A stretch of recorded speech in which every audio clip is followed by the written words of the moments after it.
Dear friends, welcome to study with Sumit. आज हम पढ़ेंगे क्लास 6 की एनसीईआरटी हिस्ट्री का चैप्टर 12। ये लास्ट चैप्टर है, इमारतें, चित्र तथा किताबें। इसके बाद हम 7th क्लास की हिस्ट्री की एनसीईआरटी स्टार्ट करेंगे। तो आइए इसे स्टार्ट करते हैं। लौह स्तंभ।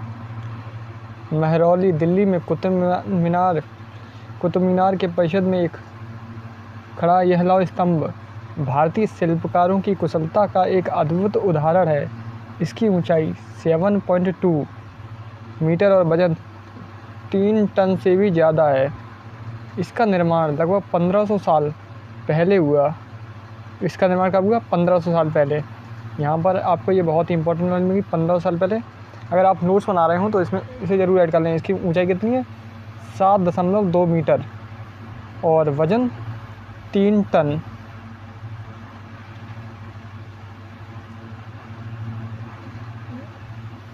इसके बनने के समय की जानकारी हमें इस पर खुदे अभिलेख से मिलती है। इसमें चंद्र नाम के एक शासक का जिक्र है। तो ये भी एग्जाम में आ सकता है कि किस नाम के शासक का जिक्र है? चंद्र नाम के, जो संभवतः गुप्त वंश के थे। आश्चर्य की बात यह है कि इतने वर्षों के बाद भी इसमें जंग नहीं लगा। मतलब ये लोहे का है और ज़्यादातर लोहे में जंग लग जाती है, लेकिन यहाँ आश्चर्य की बात यह है कि इतने वर्ष हो गए फिर भी इसमें जंग नहीं लगा है। आइए ऊपर पढ़ते हैं। ईंटों और पत्थरों की इमारतें। हमारे शिल्पकारों की कुशलता के नमूने स्तूपों जैसी कुछ इमारतों में देखने को मिलते हैं। स्तूप का शाब्दिक अर्थ होता है टीला। तो याद रखिए, स्तूप का शाब्दिक अर्थ क्या होता है? टीला। हालांकि स्तूप विभिन्न आकार के थे, कभी गोल या लंबे तो कभी बड़े या छोटे। उन सब में एक समानता है, प्राय सभी स्तूपों के भीतर एक छोटा सा डिब्बा रखा होता है। तो क्या स्तूपों के भीतर क्या एक छोटा सा डिब्बा रखा होता है? इन डिब्बों में बुद्ध या उनके अनुयायियों के शरीर के अवशेष जैसे दांत, हड्डी या राख या उनके द्वारा प्रयुक्त कोई चीज़ या कोई कीमती पत्थर अथवा सिक्के रखे होते हैं। तो उस डिब्बे के अंदर क्या रखा होता है? बुद्ध के जो अनुयायी थे उनके दांत, हड्डी या राख या उनके द्वारा प्रयुक्त कोई चीज़ या कोई कीमती पत्थर। आइए आगे पढ़ते हैं। इसे धातु मंजूषा कहते हैं। क्या कहते हैं? धातु मंजूषा। पारंपरिक स्तूप धातु मंजूषा के ऊपर रखा मिट्टी का टीला होता है। बाद में टीले को ईंटों से ढक दिया जाता और बाद के काल में उसे गुंबदनुमा ढांचे को तराशे हुए पत्थर से ढक दिया जाता है। आइए ऊपर पढ़ते हैं।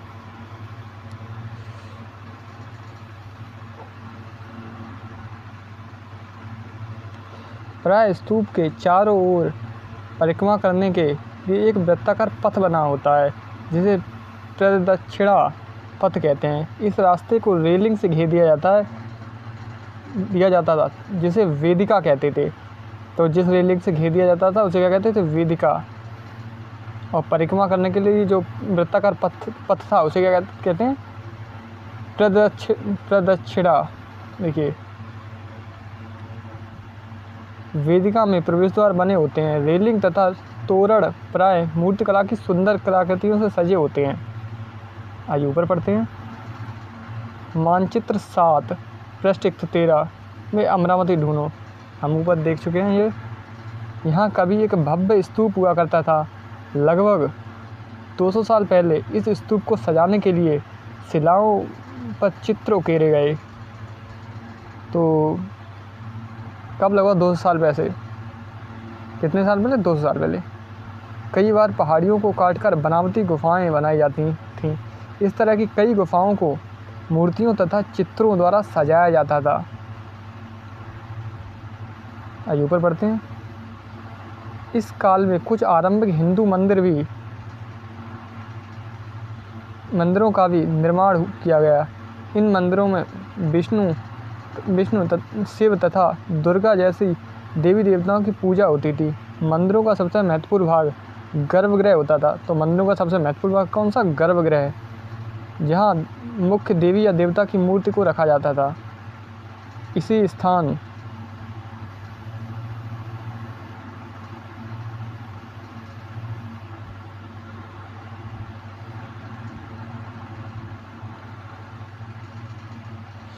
इसी स्थान कहाँ पर समझे रखा जाता था। इसी स्थान पर पुरोहित धार्मिक अनुष्ठान करते थे और भक्त पूजा करते थे। अक्सर गर्भगृह को एक पवित्र स्थान के रूप में दिखाने के लिए भितरगांव जैसे मंदिरों में उसके ऊपर काफ़ी ऊंचाई तक निर्माण किया जाता था, जिसे शिखर कहते थे। क्या कहते थे इसे? शिखर। शिखर निर्माण के कठिन कार्य के लिए सावधानी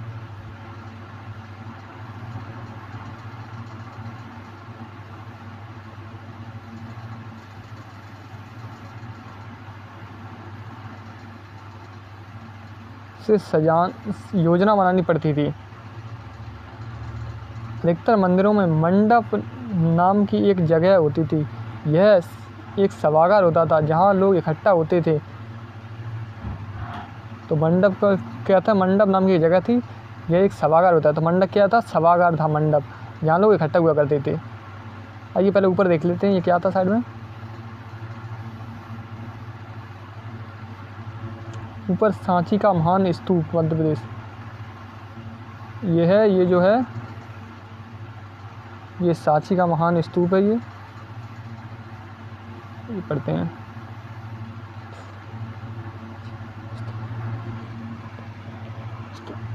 इस तरह के स्तूपों का निर्माण कई सौ साल तक चलता रहा। इस स्तूप में ईंटों का प्रयोग संभवतः अशोक के ज़माने का है, जबकि रेलिंग तथा प्रवेश द्वार बाद के शासकों के काल में जोड़े गए।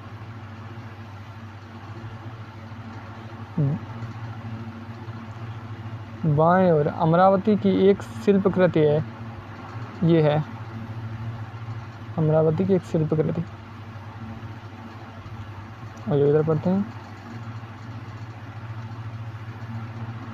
आइए पहले इसे पढ़ लेते हैं।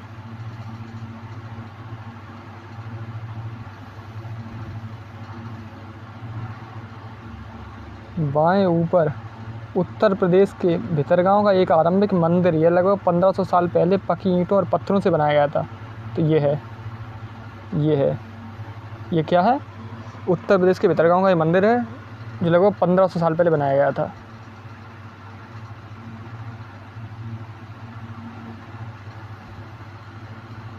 दाएं ऊपर महाबलीपुरम के एकात्मिक मंदिर, इनमें से प्रत्येक मंदिर एक ही विशाल पहाड़ी को तराश कर बनाया गया है, इसलिए इन्हें एकात्म कहा गया है।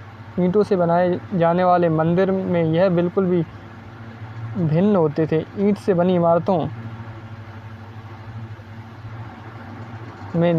में नीचे से ईंटों की एक तह को जोड़ते हुए उसे ऊपर की ओर ले जाते हैं, जबकि चट्टान तराश कर बनाए जाने वाले मंदिरों को पत्थर काटने वाले ऊपर से नीचे के क्रम में बनाए जाते हैं। इन मंदिरों को बनाते समय पत्थर काटने वालों को किन समस्याओं का सामना करना पड़ता होगा? ये देखिए, इसके बारे में दिया है यहाँ पर। ये जो मंदिर हैं, ये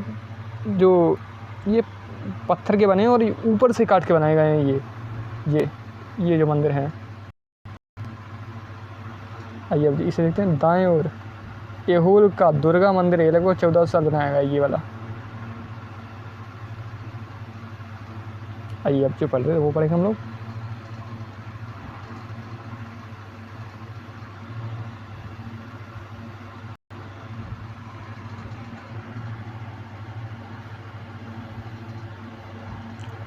मानचित्र 7, महाबलीपुरम में एहोल को ढूंढो।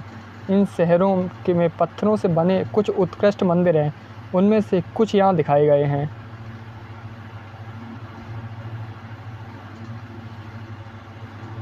स्तूप तथा मंदिर किस तरह बनाए जाते थे?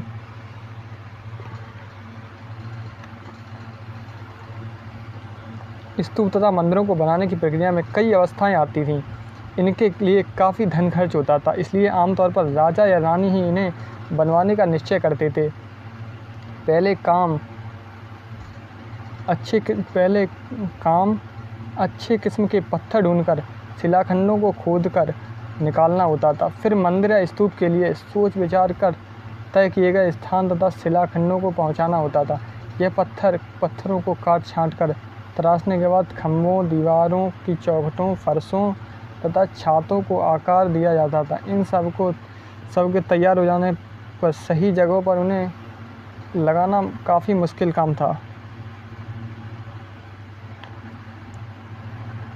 देखिए अभी से पढ़ते हैं, ये क्या है? बाएं और उड़ीसा का जैन मठ है।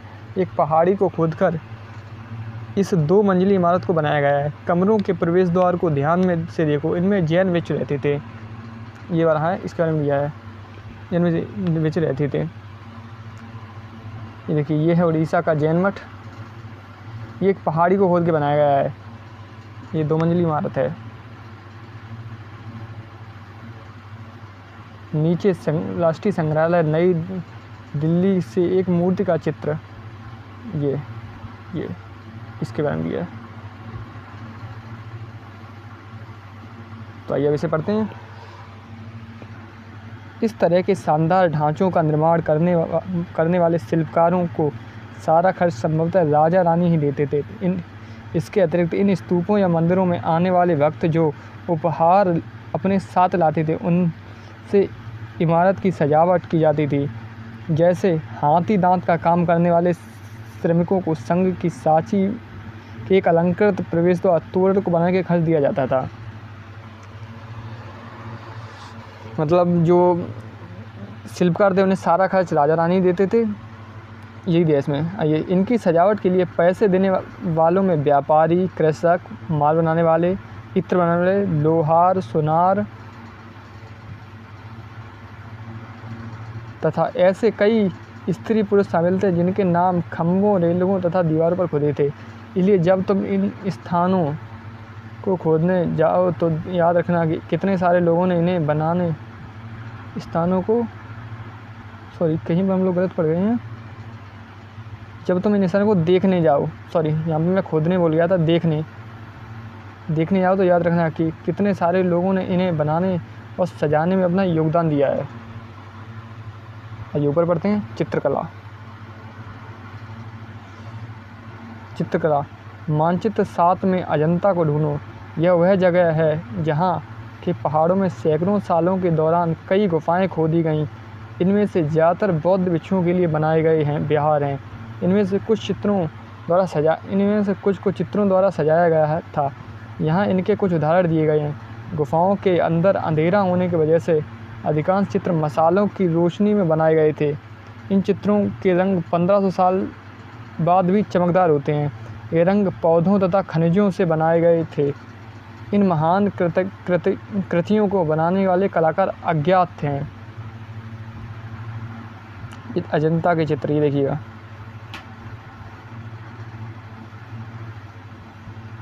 ये है अजंता के चित्र, ये है अजंता के चित्र। आइए पुस्तकों की दुनिया पढ़ते हैं।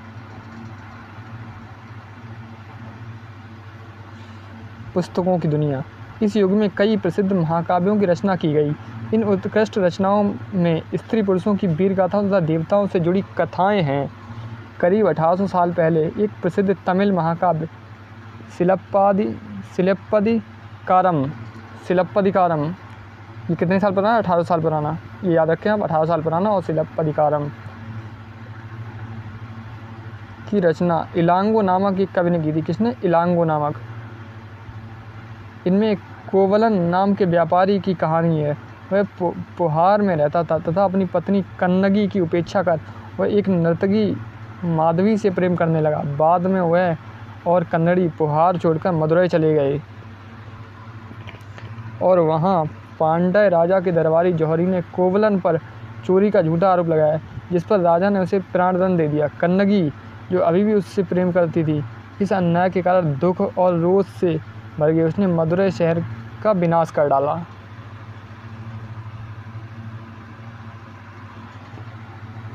आइए ऊपर बढ़ते हैं। ये सिलप्पदिकारम के लिए एक वर्णन है। ये एग्जाम के पॉइंट ऑफ व्यू से इम्पोर्टेंट नहीं, लेकिन हम इसे पढ़ ले रहे हैं क्योंकि ये थोड़ा दुष्कर है। यहाँ कवि ने कन्नगी के दुख को इस तरह वर्णन किया: ओ मेरा दुख तो देखो, तुम मुझे सांत्वना तक नहीं दे सकते। क्या यह सही है कि विशुद्ध सोने से भी सुंदर तुम्हारा शरीर बिना धुला धूल से सना यूं ही पड़ा है। यहाँ यह कहाँ का न्याय है कि गोधूल की इस स्वर्णिम आभा में फूलमाला से ढके सुंदर वक्ष स्थल वाले तुम जमीन पर गिरे पड़े हो। मैं अकेली असहाय और हताश होकर खड़ी हूँ। क्या ईश्वर नहीं है? क्या इस देश में ईश्वर नहीं है? क्या उस स्थान पर ईश्वर रह सकते हैं जहाँ के राजा की तलवार निर्दोष नवागंतुक के प्राण ले लेती है? क्या ईश्वर नहीं है? नहीं है। आइए और आगे पढ़ते हैं। एक और तमिल महाकाव्य मणिमेखलाई को करीब 1400 साल पहले, मणिमेखलाई कब 1400 साल पहले सत्यनार द्वारा लिखा गया था। सत्यनार द्वारा लिखा गया था। इसमें कोवलन तथा माधवी की बेटी की कहानी है। ये रचनाएं कई सदियों साल पहले ही खो गईं। उनकी पांडुलिपियाँ दोबारा लगभग 100 साल पहले मिलीं। अन्य लेखक जैसे कालिदास संस्कृत में लिखते थे।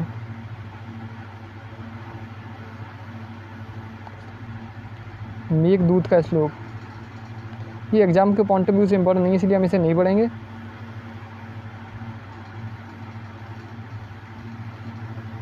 पुरानी कहानियों का संकलन तथा संरक्षण। हिंदू धर्म में जुड़ी कई कहानियाँ जो बहुत पहले से प्रचलित थी इसी काल में लिखी गई थी। इनमें पुराण भी शामिल हैं। पुराण का शाब्दिक अर्थ है प्राचीन या पुराण। तो पुराण का शाब्दिक अर्थ क्या है? प्राचीन।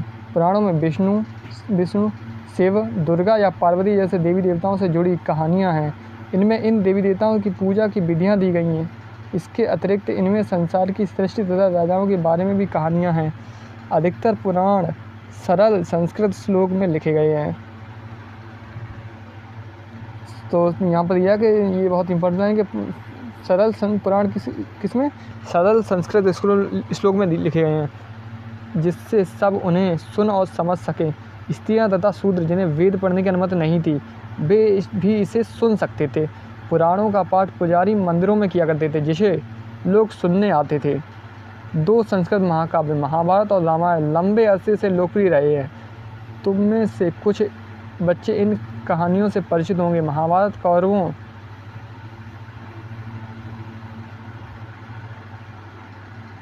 कौरवों और पांडवों के बीच युद्ध की कहानी है। इस युद्ध का उद्देश्य पुरुवंश की राजधानी हस्तिनापुर की गद्दी प्राप्त करना था। यह कहानी तो बहुत ही पुरानी है, पर आज इसे हम जिस रूप में मानते हैं वह करीब 1500 साल पहले लिखी गई थी।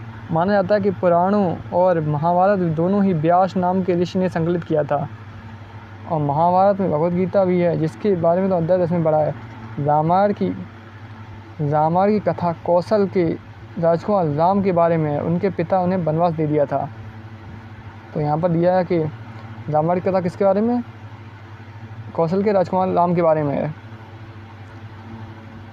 वन में उनकी पत्नी सीता का लंका के राजा रावण ने अपहरण कर लिया। सीता को वापस पाने के लिए राम को लड़ाई लड़नी पड़ी। वे विजयी होकर कौशल की राजधानी अयोध्या लौटे। महाभारत की तरह ही रामायण भी एक प्राचीन कहानी है, जिसे बाद में लिखित रूप से दिया गया। संस्कृत रामायण में लेखक वाल्मीकि माने जाते हैं। तो संस्कृत रामायण के लेखक कौन? वाल्मीकि हैं। आइए ऊपर पढ़ते हैं। आम लोगों द्वारा कही जाने वाली कहानियाँ। आम लोग भी कहानियाँ कहते थे, कविताओं और गीतों की रचना करते थे, गाना गाते थे, नाचते थे तथा नाटकों को खेलते थे। इनमें से कुछ तो इस समय के आसपास जातक और पंचतंत्र की कहानियों के रूप में लिखकर सुरक्षित कर लिए गए हैं। जातक कथाएं तो अक्सर स्तूपों की रेलिंग तथा अजंता की चित्र में दर्शाई गई थीं। इनमें से एक कहानी अगले पृष्ठ पर दी गई है। आइए ऊपर देखते हैं। बंदर की कहानी।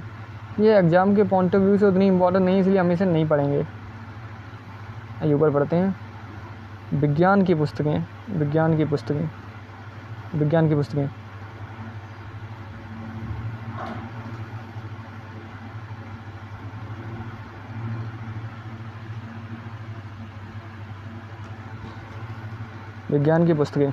इसी समय गणितज्ञ तथा खगोल शास्त्री आर्यभट्ट ने संस्कृत में आर्यभट्टी नामक पुस्तक लिखी।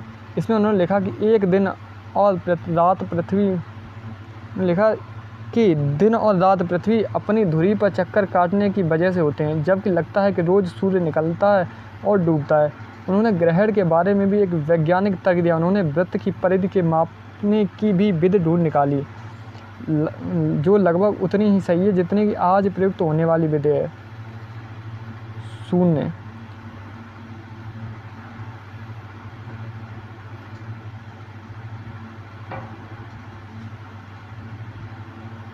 अंकों का प्रयोग पहले से होता रहा है, पर अब भारत के गणितज्ञों ने शून्य के लिए एक नए चिन्ह का आविष्कार किया। गिनती की यह पद्धति अरबों द्वारा बनाई गई थी, तब यूरोप में भी फैली थी। आज भी यह पूरी दुनिया में प्रयोग की जाती है।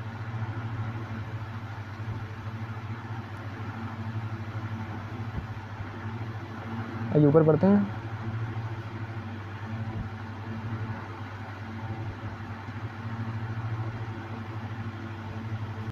आइए स्टार्ट करते हैं। अन्यत्र का अर्थ होता है अन्य जगह। कागज़ आज हमारे रोज़मर्रा की ज़िंदगी का हिस्सा बन गया है। जो किताबें हम पढ़ते हैं वे कागज़ पर छपी होती हैं। उसी तरह लिखने के लिए हम कागज़ का ही उपयोग करते हैं। कागज़ का आविष्कार करीब 1900 साल पहले लून नाम के व्यक्ति ने चीन में किया था। तो यहाँ पर कहा 1900 साल पहले लून नाम के व्यक्ति ने चीन में किया था। उसने पौधों के रेशों, कपड़ों, रस्सियों और पेड़ की छालों को पीट कर लुगदी बनाकर उसे पानी में भिगो दिया। फिर उसमें से लुगदी को दबाकर उसका पानी निचोड़ दिया, तब कागज़ बनाया। आज भी हाथ से कागज़ बनाने के लिए इसी विधि का अपनाया जाता है। कागज़ बनाने की तकनीक को सदियों तक गुप्त रखा गया। करीब 1400 साल पहले यह कोरिया तक पहुंची। इसके तुरंत बाद ही जापान तक फैल गई। करीब 1800 साल पहले यह बगदाद में पहुंची। फिर बगदाद से यूरोप, अफ्रीका और एशिया के अन्य भागों में फैल गई। इस उपमहाद्वीप में कागज़ की जानकारी बगदाद से आई।